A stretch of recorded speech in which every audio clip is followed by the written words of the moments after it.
Hi! I'm Revathi. ఇవాళ bed time story చూద్దాము. ఒక అడవికి ఒక వేటగాడు అతని భార్యతో, అలాగే చిన్న పిల్లవాడిని వెంట వేసుకొని వేటకు వెళ్ళాడు. అంతలోనే అతనికి ఒక కోతి పిల్ల కనిపించింది.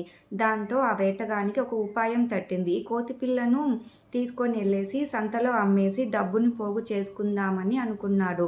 దాంతో వెంటనే ఆ కోతి పిల్లకు గురి పెట్టేసి దాన్ని పట్టేసుకొని తనతో పాటు తీసుకెళ్ళాడు. ఇదంతా చూస్తున్న తల్లి కోతికి బాధ అనిపించినా, అతని దగ్గరున్న పెద్ద కర్రను చూసి భయపడి ఆ వేటగాన్ని వెంబడించుకుంటూ వెళ్ళింది.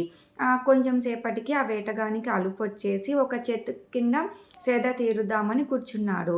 అతని భార్య కూడా పిల్లవాడిని పక్కనే పడుకోబెట్టేసుకొని తను కూడా పడుకుంది.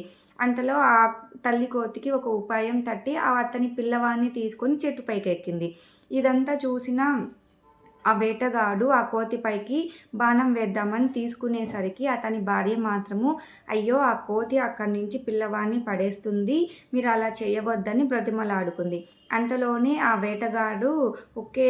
తన పిల్లను నేను తీసుకొనొచ్చాను కాబట్టి నా కొడుకుని కూడా తను తీసుకెళ్ళిందని" అనేసుకొని ఆ కోతి పిల్ల తాడును ఇచ్చేసి తెంపేశాడు.